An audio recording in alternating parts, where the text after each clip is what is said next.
Supermom na maituturing ang isang single parent mula sa Cavite. 4 niyang anak na itaguyod sa negosyong salon na cafe pa. Nasa frontline ng balitang yan, si Bea de Guzman. Pampering at self-care. Para sa ilan, yan ang perfect treat ngayong Mother's Day.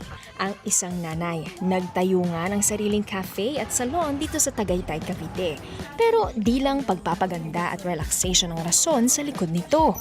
Ako si Ruby Sosima, isang single mom. 4 ang anak ni Mami Ruby, kabilang ang isa na may autism at type 1 diabetes. Kahit maliliit pa lamang ang mga anak noon, kinailangan daw niyang magdesisyon na itaguyod silang mag-isa. Kasi dumating talaga yung time noon na ultimo kamote hinihingi lang namin. Kung sa tingin mo ay hindi nakakatulong, bakit ka magpipis? Kasi unang-una may anak ka na eh. Ilaban mo yun. Hindi ka nag-asawa para sa convenient. So kung kailangan mong tumiwalag para mabuong mo ang iba at mas nakakarami, gawin mo. Samot-saring trabaho at negosyo ang pinasok ni Mami Ruby para maibigay ang pangangailangan ng mga bata. Pero di raw niya pinabayaan ang obligasyon na iparamdam ang pagmamahal at pagkalinga sa mga ito. Umiiyak ka sa bus, bit-bit ko yan. Kung saan. Tapos nagtitinda ako ng ukay. Nakaranas pa ako na nawawala yung panganay ko, yung pala nakatulog sa ilalim ng ukay-ukay. Kahit po super busy niya sa trabaho, hindi po niya kami nakakalimutan.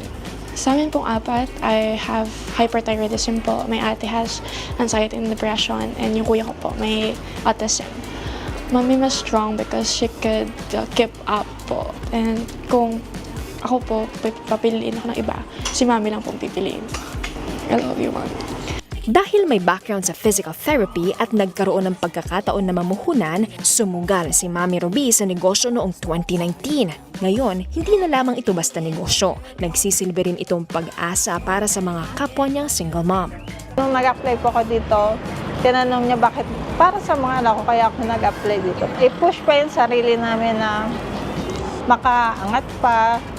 Yung madami pa kami matutunan, nararamdaman niya yung mga nararamdaman namin, yung mga pangangailangan namin na kailangan namin talagang magsumika para sa mga anak namin. Parang kapamilya po ang tingin niya sa amin.